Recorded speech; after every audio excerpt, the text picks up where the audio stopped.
So welcome to the video. In this one, I'm gonna go over how I care for my Kune pigs. I'm gonna start off by saying I am not an expert on pigs. I am very new to them. I've only had my Kunis for about 5 months now, so I am still learning. And if I give any incorrect information in this video, feel free to correct me in the comments, and I will either add the corrections to the description box or I will pin a comment with any corrections. But yeah, I'm gonna share what has been working with my pigs personally. So hopefully I can cover most of the things that you kind of need to know about the pigs in this video. I'm definitely gonna go over deworming, hoof trims, and feed, and probably a few other random things in here that I can think of. Because I don't have experience breeding the pigs yet, I'm not gonna be going over any of that in this video. This is just going to be about their basic care.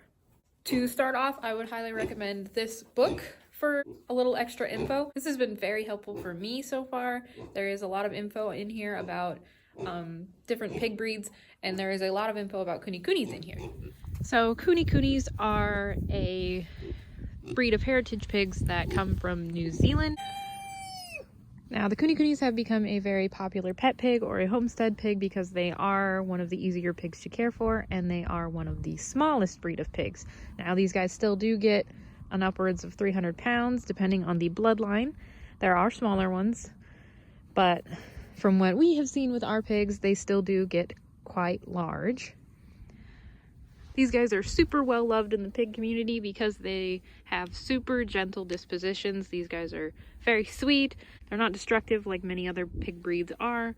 They don't need as much feed as other breeds do, so they are a little bit cheaper to care for. They are a slow grower, so if anyone wants to use them for meat, it does take a little bit longer, but for the most part, you can grow them out on a pasture with just a little bit of extra feed. There is a misconception with these guys that you can raise them solely on pasture with no feed at all, and that's not true. They do need some supplemental pig feed.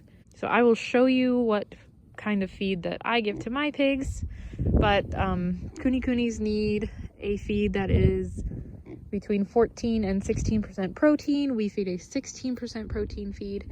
You don't want to go much higher than that because they don't really need it. One of the downsides to this breed is they are prone to becoming obese very easily. Some of these Kunis can even get fat on pasture alone. But all pigs need lysine in their diet, and they're really only going to get that from a pig feed.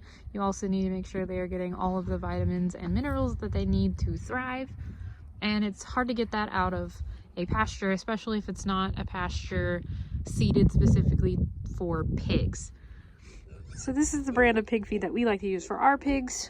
We try to stay away from the growers and finishing feeds for their Kunis because the Kunis will get too fat on those kinds. They're not really meant to maintain a pig, they're meant to grow them out to harvesting size. So we really like this brand. It's been working good for ours. I will put up a picture of the label so you guys can see all the stuff that's in it. But yeah, this has been working for us. When we feed this food, we do soak it. So what I do for the youngest piglets is I will take a cup of their feed, put it in the dish, and take a cup of water, add the water to it, and kind of turn it into a mash. That helps prevent choke in the younger pigs, and it also just helps add a little extra hydration to the older pigs, since the pigs need to stay hydrated. There is also a bit of a misconception that these pigs will not root. All pigs have the instinct to root. The Kunis are just the breed that's least likely to do it. All of my Kunis do root, including our registered girl. Some of the registered breeders will argue that a registered Kuni will never root, but that is not true. Our registered one does root. Now, they can root if they're lacking something in their diet, like a specific mineral or a vitamin that they're trying to get out of the dirt. Other times they are just trying to eat all the tender roots of the plants, or they may find some grubs or worms of some kind in there that they really want to eat. It's not a bother to us. They aren't very terrible on the land. You can kind of see where he's been rooting it up a little bit. There's a little spot back here where they've been rooting it. I've noticed my Kunis will root more often if the ground is wet.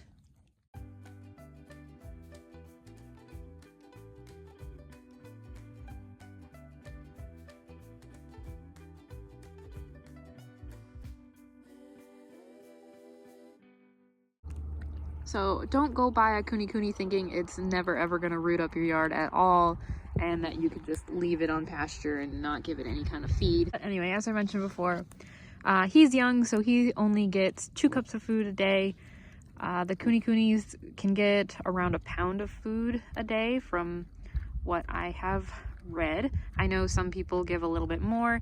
It really kind of depends on your kuni kuni and their bloodlines. Some of them are more prone to being overweight than others. I'll show you one of our gilts who gains weight extremely easily, so she doesn't get as much food as the others do. But he's 4 months old. He gets a cup of food in the morning and a cup of food at night.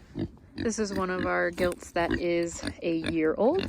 She gets 2 cups of feed in the morning and 2 cups of feed at night. As you can see, she is keeping a nice weight on her. In the summer, when they are mostly on pasture and they have a lot of produce from our garden, I do cut back the feed to just 2 cups at night for them because they do get a little chunky in the summer when the pasture is lush. So this is our other gilt, Ava. She is our registered kuni kuni. As you guys can see, she is a little on the chunkier side. So when I got her, she was extremely overweight. She was pretty much fed as much crack corn as she wanted, and that caused her to become extremely obese. We've gotten her slimmed down to a pretty nice size now, but because she is prone to becoming overweight, she only gets 1.5 cups of feed in the morning and 1.5 cups of feed at night right now, because the pasture is dying down. During the summer, she was only getting about 2 cups at night.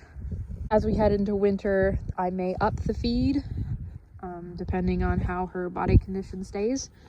That is something you guys will have to consider with your own pigs. Don't just follow a specific guideline. Watch your animals and decide what is going to be the best for them. So say if you're giving your pig 2 cups in the morning and 2 cups at night and they are still skinny, you may want to up the feed. If you're giving them 2 cups and they're getting overweight, cut it down a little bit. So in addition to the pig feed and the 24/7 access to the pasture, we also occasionally will add in some alfalfa pellets that we soak with their feed to kind of make a mash. We may also add in beet pulp occasionally that is also soaked. We don't do those all the time. It's just an occasional thing. We get fruits and veggies from the kitchen or the garden as well. Most fruits they're going to love. You want to stay away from fruits that have a pit in them. It does get a little iffy if you start feeding kitchen scraps to them.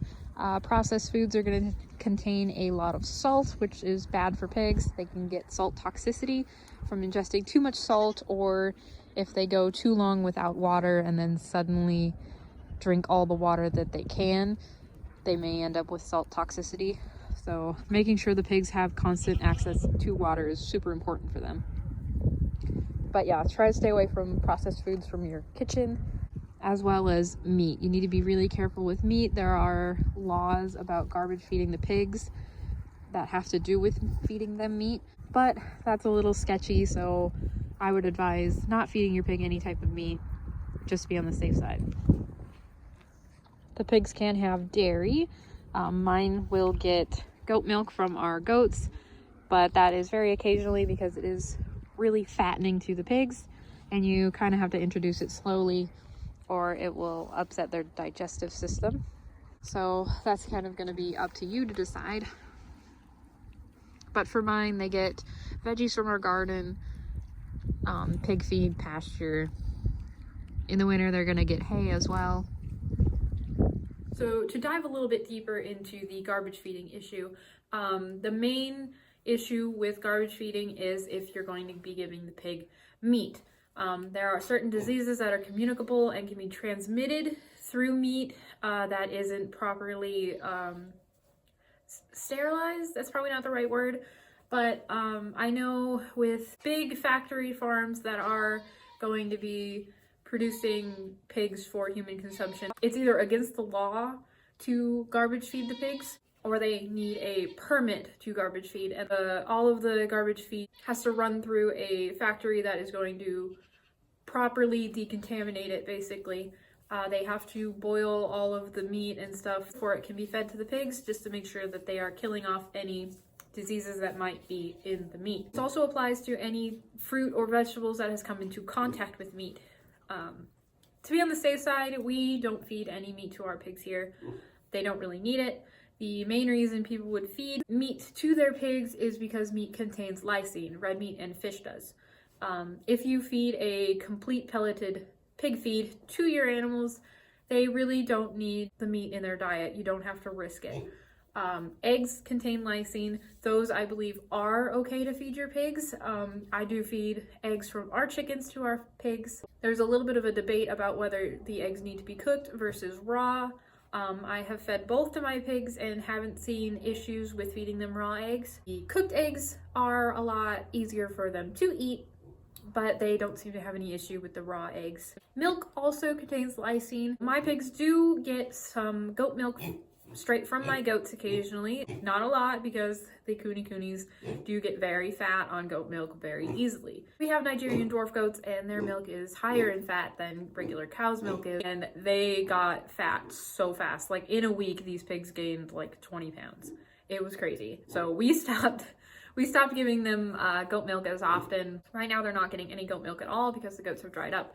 But like a couple times a week, I give them goat milk. It's totally fine. You don't want to give them a lot because the milk can upset their digestive system. They get a little gassy and it's uncomfortable for them. They just kind of lay around and groan all day. So yeah, back to the point. Probably better off not feeding meat to your pigs. It's just safer to not do it. If you're dead set on feeding your pigs meat and stuff, then do a lot of research on it. Look into all the diseases that may be transmittable and look into the laws in your area to see if it's even legal to do so. So these Kunis make really good pets. That is essentially what mine are. We are going to use them for breeding, but for the most part, they are pets and they're kind of helping keep the pasture down. So these guys make really, really good pets because of their personality. They are super docile. They don't fight with each other all that much. They don't terrorize all the other animals. They're easy on the fences too. They don't try to break out or anything. Even the boars, like this guy here, are known to stay very mellow and calm. They don't try to attack you at all. They do grow tusks though that you need to be careful about, because even on accident they may like turn their head, and if you're not paying attention you may get caught by one. But for the most part, these guys are super docile. You're not going to worry about them attacking you.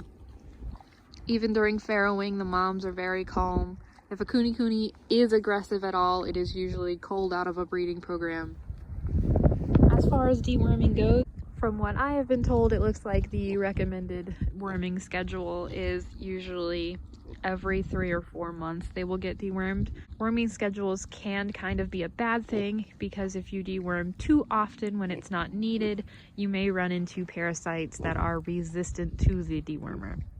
So again, that's kind of your call. What was recommended to me is either an ivermectin paste or an ivermectin injectable, Dectomax injectable, which I believe is kind of like ivermectin, it just doesn't sting, or Safeguard for deworming. Now, we did use Safeguard originally with the pigs, but one of them still kind of had worms left over, so I did switch over to using ivermectin. Now, the ivermectin injectable does sting, so you may get a reaction from your pigs. If you're not comfortable giving injections, you can give it orally. It just may not be as effective against mites. If you do give the injectable orally, you have to double the dose. We had to do that with one of our piglets. She had a little bit of pig mange, so she had mites. And we tried to give her the injectable, but it wasn't going well. So we ended up giving the injectable orally. We doubled the dose and her mites cleared up in about a week. So it did work for us. You're probably going to want to ask a vet for what dewormers are going to work in your area. The same goes for vaccinations. You'll want to ask your veterinarian what vaccinations are recommended for your area. My vet said that there aren't any vaccinations that mine need, so we currently are not doing vaccinations here. I may change that later on after I have a little more experience with the pigs. But for now, our pigs are unvaccinated. So for the vaccinations, I do know the recommended ones. A lot of people will use RhineShield TX4 for their piglets, and for their sows and gilts, they will use FarrowSure Gold. I will put up pictures of both of those so you can see the product. Those are the two that were most recommended to me when I asked about vaccinations. So if you choose to vaccinate, those two seem to be the most popular. I have heard that RhineShield may cause bad reactions in some piglets. So do some research on the vaccination, see what side effects have been seen in them, and make that decision for yourself. Like I said before, ask a veterinarian. Piglets that are born on your farm are going to need an iron injection, most likely. Some people say if the pigs are born out on dirt or they have access to dirt while they're young, they will get iron out of the soil. The iron injections are relatively cheap. I think it's better to be on the safe side and give the iron injection rather than just leave them on dirt and hope for the best. That is a choice you guys can make for yourselves. When we start having babies, they will be getting the iron injections just to make sure the babies are healthy as can be and get the best chance at surviving. So you'll want to deworm your piglets right before weaning to make sure that no parasites pop up from the stress of the weaning. So for hoof trimming, that is going to vary depending on the terrain your pigs are on. If they are on very rocky ground or on cement a lot, you probably won't have to trim their hooves as often as a pig that's just on pasture. This little piggy is on pasture most of the time, so he's got a little bit of overgrowth going on. He is still young, so he hasn't had a hoof trim yet. So when you do go to trim hooves, you're going to pay attention to this little white line that you see. That is what you will be trimming. This pink area that you see here is the quick. You do not want to hit that. That will cause the hoof to bleed. So you want to be very careful trimming around there. You just trim it like that. It's easier to do when the hooves are soft after they've been on wet ground, but you just very carefully trim right along where you can see through the hoof, where the white part is, and try to stay away from the pink quick. Obviously, I can't do the best job at trimming with just one hand, but that's basically how you're going to do it. When the hooves get too tough, though, you can switch over your tools. We'll see if she'll let me demonstrate the little Dremel on her feet. Now, her feet are the longest ones out of all of the pigs that we have.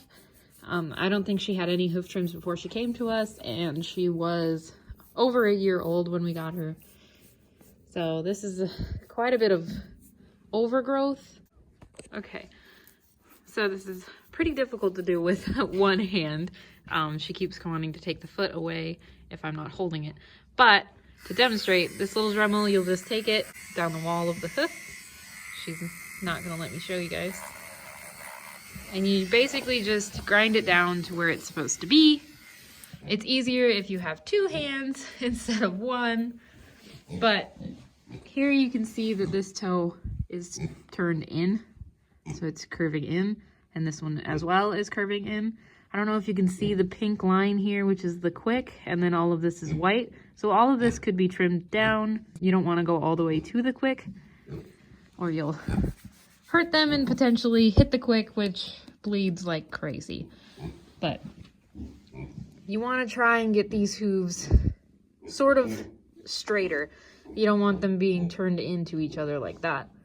Depending on the terrain your pigs are on, like I said earlier, you may not have to trim the hooves at all. Some people have their pigs on rocky ground or on cement flooring a lot, and they haven't ever had to trim their pigs' hooves. It does also have to do with genetics. So the little Dremel that I'm using is for dogs. It is not for pigs. It is an Oster brand, and I just took the safety cap off. It usually has a nail guard on top for the dog toenails, but I figured out that this works pretty good on pig hooves as well, so I've been using it for the pigs, and it works decently well. It's not as powerful as a livestock hoof Dremel would be, but those are pretty expensive, so I make do with this, and it works pretty good for us. These are the other two options that I have for hoof trimming. These hoof nippers are a little overkill for the younger piglets' hooves, because they are quite a bit bigger. These used to be for trimming our donkey's hooves, but I've used them on the older gilts. They do work. You just have to be very careful because you can trim off quite a bit at one time with these. So make sure your pig is not moving around too much while you're using these, or you'll trim too far. These are the little clippers that I use for my goat hooves. I believe they were originally garden shears of some kind. They're very old. I don't really remember where we got them or what brand they are, but these have been working for the younger piglets, and I use them for all of my goats. These are not strong enough to get through the adult pig's hooves. I've tried. They just slip right off. The hooves are just too hard for these to clip. So these are basically my hoof trimming arsenal. So these work good for the younger piglets that have the softer hooves, and then these two work good for the older pigs that have the tougher hooves. As far as housing goes, we keep our pigs in this building here. You want to make sure it's bedded down enough in the winter that they can burrow into the hay or the straw, whatever you put down, so they can keep warm. They're a pretty hardy pig and they're very furry, so that helps them stay warm. But they do like a shelter to be draft free. We keep the two bigger girls in this building. So there's two separate feed dishes so they don't fight. We have two water dishes in here since water is super important for pigs. We try to keep the bed and the feed and water away from one specific corner. So that way, in the winter, when they are locked in this building, they can come over to this corner if they want and use the bathroom without getting it near their food or their bedding. Because Kune-Kunes do not like to go to the bathroom where they are sleeping or eating.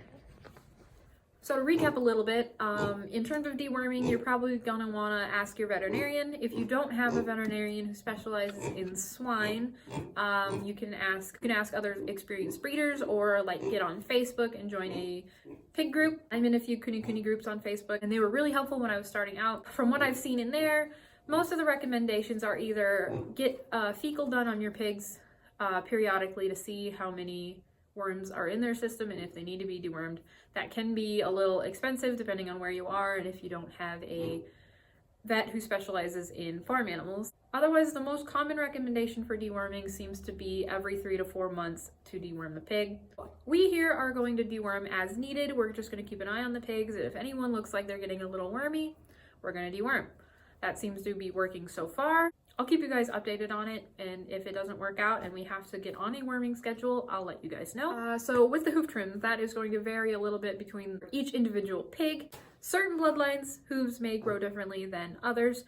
We have a few different bloodlines in our herd, and all of their hooves do grow differently. They are also different ages, so that might play a little bit of a factor. For example, our adult gilt Ava came to us with pretty overgrown hooves. I don't think they'd ever been trimmed, and she was a year old at the time. So we are still correcting those. She needs her hooves trimmed more often than our other 3 pigs do.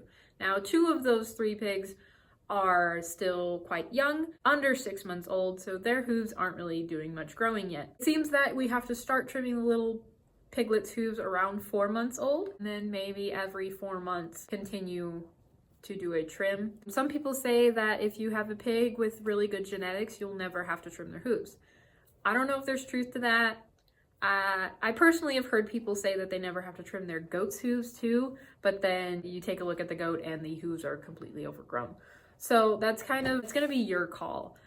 Keep an eye on your pig's feet. If you notice that they are getting long, go ahead and trim them. What you trim them with is also going to kind of depend on you, what you're comfortable with, and what works on the hoof. I personally like to use the Dremel. It is a little bit easier, and I don't have to worry about cutting too much hoof off at one time because it is just grinding the hoof down. The hoof nippers are a little more tricky to use, but they do cut very easily through the hoof. These little scissor type hoof clippers, they don't seem to work as well on the hooves. After they hit a certain age, the hooves seem to just be too tough for these to get through. They just kind of slide off of the nail. So these might work for young pigs, but you're probably gonna have to switch to something a little bit sharper or a little bit stronger for older pigs.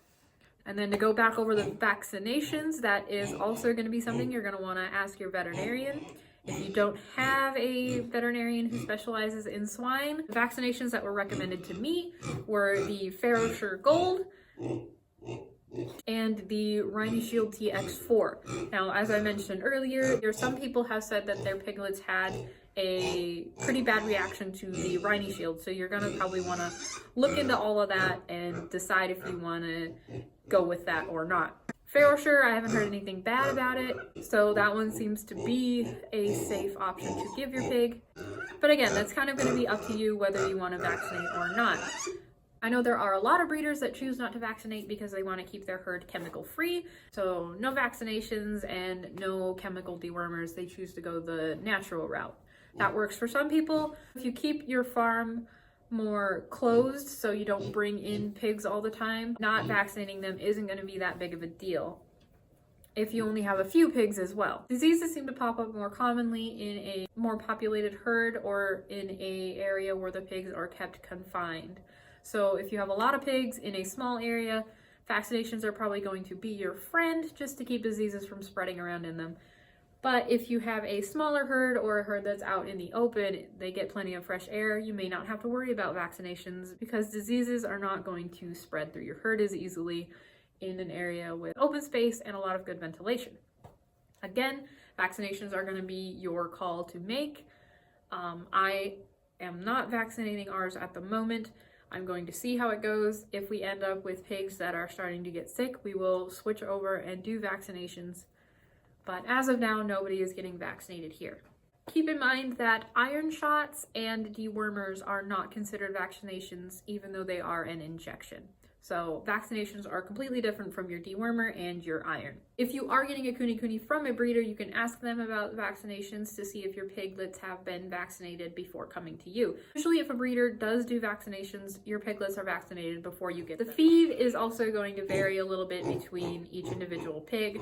Each pig at my farm does get a different amount of feed than the other. So the two littlest piglets that are under 6 months old, they are both getting a total of 2 cups of food a day. They get 1 cup in the morning, soaked, and 1 cup at night, that is soaked. The year-old gilt is getting 4 cups of food, so 2 cups in the morning and 2 cups at night.